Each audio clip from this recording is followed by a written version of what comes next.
We do begin tonight with the potential shakeup to President-elect Trump's cabinet. Florida Governor Ron DeSantis could be nominated to lead the Department of Defense.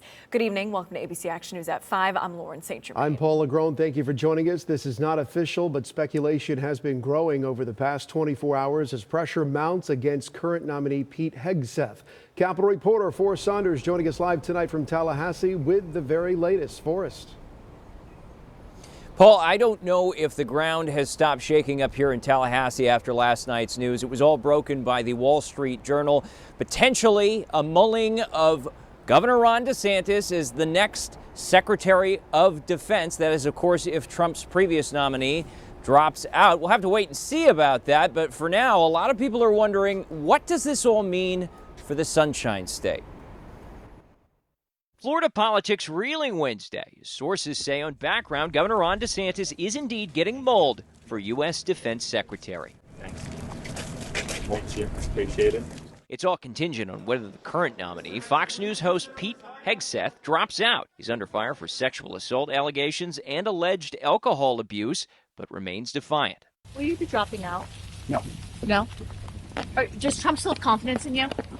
Yes. DeSantis' potential ascent comes after a thaw with the former president following a bitter presidential primary. Florida Republicans now cautiously reacting to the DOD tap that might come next. That's a conversation for our governor to have with President Trump, and whatever it is they decide to do, we'll be behind. And we're very lucky to have Governor DeSantis in our state. But I think what's more interesting to me is the amount of Floridians that have been picked by the Trump administration. DeSantis' run for the White House offers a preview of what he might do as defense chief, saying on the trail he wanted to, quote, rip the woke out of the military. You see the military services indulging in social experimentation at the expense of readiness, lethality, and it's not good for morale. The former JAG lieutenant commander has advocated for ending diversity initiatives, military programs fighting climate change, and banning transgender members from serving as they identify.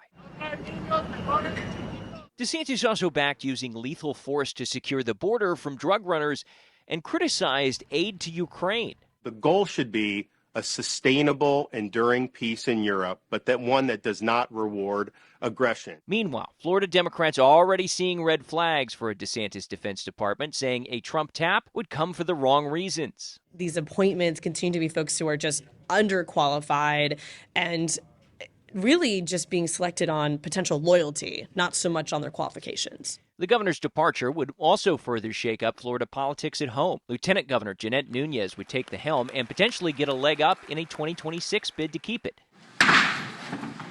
She previously served 8 years in the legislature, is a Florida native, mom of 3, and would be the state's first female governor, telling us last year she was ready for the responsibility while DeSantis was running for president. So I understand the legislative process. I understand the administration and the functioning of government. I also had a healthcare career in which I was able to be an executive at a very high level. And so I've been able to see the perspective of the importance of government, but also the importance of what government shouldn't be doing, right? Whether Nunez gets the chance to prove it, for now, seems to be up to Trump.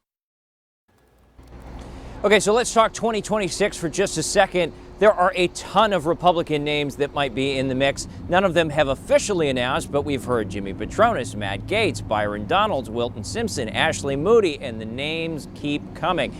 We'll have to wait and see what happens there, but a lot happening before we get to 2026. Yeah, a lot going on right now, Forrest. And if Trump does not pick DeSantis, that leaves several state offices empty. Where does that leave the state? There's been a lot of talk of Lieutenant Governor Jeanette Nunez, who you just mentioned, being picked for Marco Rubio's Senate seat, which could leave us without a governor or lieutenant. Yeah. Who moves after that? Yeah, so there's a lot of speculation as to what might happen if DeSantis does get tapped, right? Does that mean that Laura Trump now has a better chance of becoming the next U.S. Senator, replacing Marco Rubio? Maybe. I mean, if a deal is in the works, that could happen. It could also affect the CFO race, right? Because you've got that going on, too. Jimmy Patronis running for the 1st District. That means that's a vacancy. Does that mean DeSantis gets to tap one of his loyalists, or does he now defer to a Trump-supported candidate, which would be current State Senator Joe Gruters, the former chair of the Republican Party here in Florida? Man, I don't know what to tell you. It is just so many positions, so many names. We're just going to have to wait and see. And really, we're going to have to wait to see what Trump does here, because he is the one that is holding a lot of the cards, if not all of them.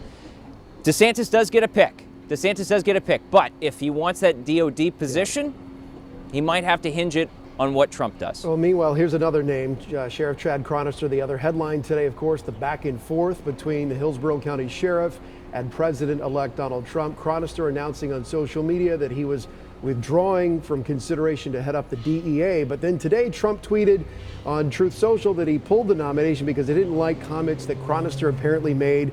That's in reference to the arrest of a local pastor during the height of COVID, one of those mega churches. What do you make of this? And you just wonder, is Trump or the people close to Trump just throwing out a bunch of names? Are they not doing their homework when they consider these people and the possible ramifications, or even if they want the job, or they figure that out as they go along? That's exactly it. I mean, it's got a lot of people saying, hey, vetting is still a thing. Remember? I mean, when we came into this election cycle, we were all wondering if a new Trump presidency was going to mean that the U.S. Senate was basically going to just defer to the former president, now president-elect, or if they were going to do what they've always done, which is vet these candidates and potentially not admit them if they didn't like what they saw. And so we're kind of getting a flavor of that, right? It looks like the Senate is standing up and saying, no, we're going to vet these candidates. Our votes matter. We're not going to just rubber stamp things. And so I think that's the reality of what we're seeing, is some of these nominees are getting heavily scrutinized.